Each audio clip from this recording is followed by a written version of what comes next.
Good morning to all. Welcome to today's session. Today we are going to discuss about how to find domain and range of a function. Today we are going to discuss about how to find domain and range of a function. Domain and range of a function. Okay. So we know domain means domain of any function is the set of all x elements, and range of a function is set of all y elements. So our aim is to find what is x elements and what are x elements and what are y elements to obtain the domain and range of any given function. So let's see example. Suppose we have a function y equal to mod x. We know y means f of x. Okay. Mod x means it's a modulus function, and we know modulus of x is defined for x less than 0 and for x greater than 0. When x greater than 0, modulus of x is minus x, and for x greater than 0, modulus of x is x. So, in this case, these x values are called domain and these f of x values are called range. So, in modulus function, we can assume any values for this x.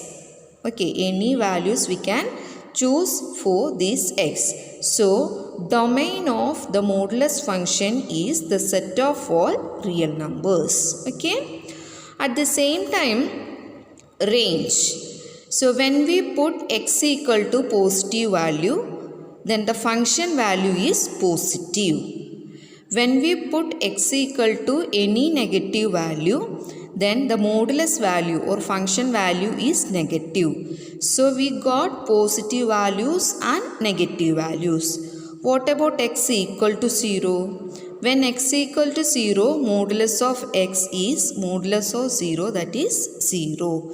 So if we put any value for x, we obtain positive values, negative values and 0. So altogether we can say the function value or range is again the set of all real numbers. Okay.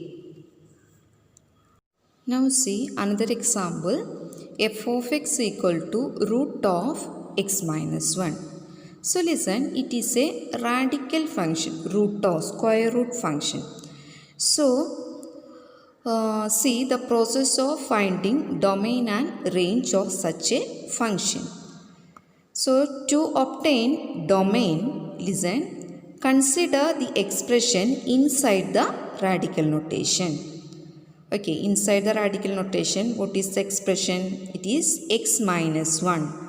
And square root is always greater than or equal to 0. We know square root of any value is always positive quantity.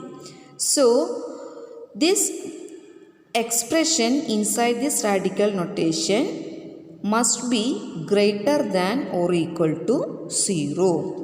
For example, if the quantity is negative inside this radical notation, so suppose root of negative 5. So what is the value of root of negative 5? We don't know. Okay. So inside of this radical notation, we have to take positive quantities only. So the expression x minus 1 is always greater than or equal to 0. Now take this minus 1 to other side. This becomes x is greater than or equal to 1. So x is greater than or equal to 1 means the value of x is equal to 1 and greater than 1. So we can write the value of x is equal to 1 and greater than 1 means it is up to infinity. So that the interval is 1 less than or equal to x less than infinity. So we can write this in set builder form as a set of all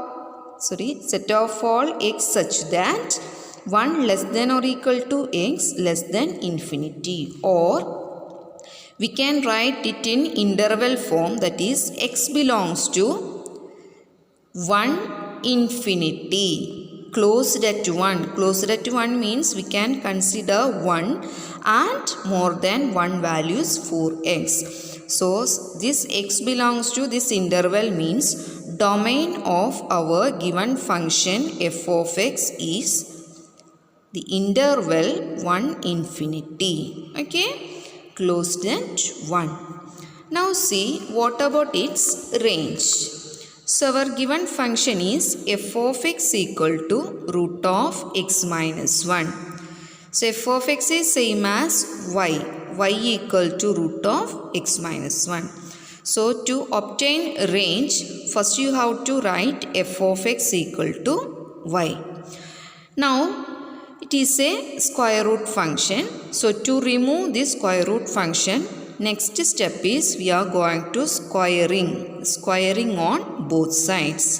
Okay, squaring on both sides. So y square equal to here x minus 1. Now in the next step we are going to convert x in terms of y. Presently y is in terms of x. So from here we have to write what is x equal to. What is x equal to? Take this minus 1 to here. So y square plus 1. Okay, y square plus 1. Now listen, here the value of x is always greater than or equal to 1. That we proved. X is always greater than or equal to 1. So what is our x? Y square plus 1. So it is always greater than or equal to 1. Okay. Replace x by y square plus 1. Now take this 1 to other side. So this becomes y square is greater than or equal to 1 minus 1. That is, listen, we have y square is greater than or equal to 1 minus 1. That is y square is greater than or equal to 0. Y square is greater than or equal to 0 means y is greater than or equal to 0. So the value of y is equal to 0 and greater than 0. So it is the interval. Suppose we draw a real line, 0 and greater than 0 means right side of 0. So we can consider 0 to infinity. So y belongs to 0 to infinity, closed at 0. Therefore range equal to, range of the function is 0 infinity, closed interval 0 infinity. Okay, so domain is closed interval 1 infinity and range is closed interval 0 infinity. So in this manner we can find domain and range of any function given in radical notation. This is the process. Okay, the numbers are the factors are x minus 2 and x minus 6. Now equate these factors to 0, we get x equal to 2 and x equal to 6. That means if we put x equal to 2 here, this quadratic expression is becomes 0. If x equal to 6, x square minus 8x plus 12 becomes 0. So we can't put x equal to 2 and x equal to 6 in this denominator. Okay. So accept x equal to 2 and x equal to 6. We can opt or we can choose any values for x. So we can choose any values for x means it is set of all real numbers. But we have to avoid these two elements, these two values. So from the set of all real numbers we have to subtract or minus these two numbers. So we obtain the domain of the given rational function as r minus set 2, 6. Okay.